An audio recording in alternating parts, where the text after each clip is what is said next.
you heard about Piggate? Piggate, no. Yes, I just came back from holiday. Yes. No. Piggate. Well, Piggate is the scandal that's currently surrounding British Prime Minister David Cameron. In an unauthorised biography, Call Me Dave, written by Lord Michael Ashcroft and Isabel Oakeshott, the pair claim to have been told that whilst David was in his university years and pledging to be part of the Piers Gaveston Society, he performed a sexual act on a dead pig's head. I did what? Right. Yeah. Michael and Isabel claim to have been told this information by an anonymous member of parliament, who they claim was a good friend of David's, and even has photographic evidence. But until now, neither evidence nor whistleblower have come forward. David Cameron has responded by saying, "I'm too busy running the country to sue Michael Ashcroft." But what we want to know is, in light of scandals, backdoor deals, and pigheads, do you even still trust David Cameron and the UK politicians? Obviously, like, the guys that are in power, it's, they're not necessarily always having the best motives, so I don't think I'll maybe trust them in the first place anyway.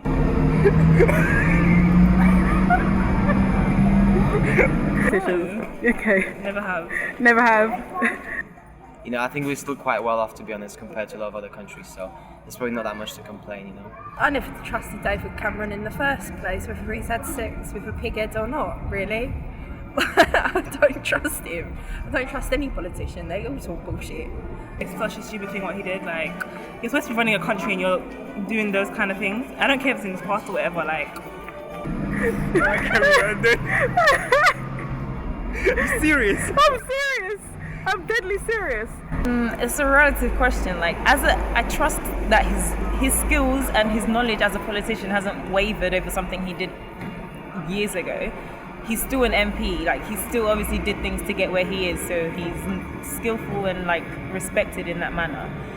Whether I respect him like for my person, like what would he do for me as a politician? I'm not sure, because I'm more.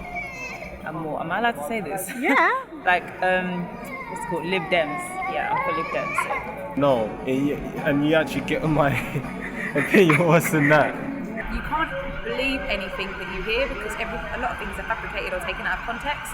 So you never really know, unless I was there with that person. I don't know him personally, so I can't really comment on whether I do trust him or I don't trust him. He's just someone that I've heard of.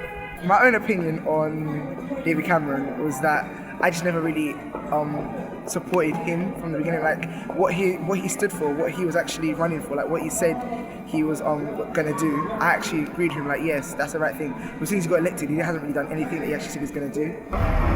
Sometimes I do, sometimes I don't. Because he made promises for us teenagers as well. Like, I don't know if it was him or the other guy. Yeah.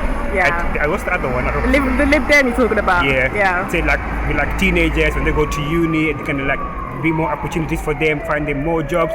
I got signed on and they told me to go look for work. When I go for the interview, they told me there's no job. So I don't know about him saying running the country. Maybe I'm not really sure about that question, but I just find it. I don't know. I don't go by, such. I don't know, rumors or allegations or. In terms of trust, I feel like you can't really determine someone's past. You can't really determine someone's future on someone's past. I feel like the past is the past. Not all of us have good past. Like, if you think of one of the best musicians right now or whatever, someone like Ed Sheeran, when they were on the road, it might come out one day that he was a drug addict, he was this, he slept around, but I'll still respect him as someone that came from the streets and now has become a big multi-millionaire and he's actually telling people his story. No, what I'm saying, you'll be quite amazed what people who have climbed up the ladder, what they get up to sometimes, or what they have gotten up to get up to where they are. I've never trusted them, to be quite honest. Why not? Because they want to say that they're trying to help people, but they're not generally helping people and making it harder for the general public to live. I'm not surprised, most of these guys, because it's not easy to get up there. A lot of people want to, get up to the position of leadership. People who are even more talented.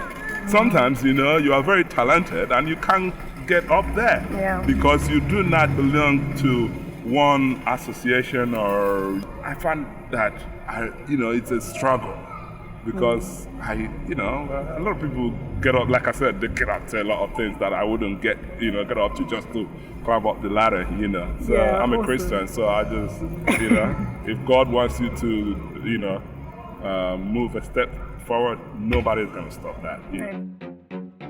Well, in my opinion, it's true. You can't really judge a person based on their past actions. So perhaps instead of focusing on what David Cameron may or may not have done as a student, we need to start focusing on what he is doing as our Prime Minister. Well, that's just my opinion. Until next time.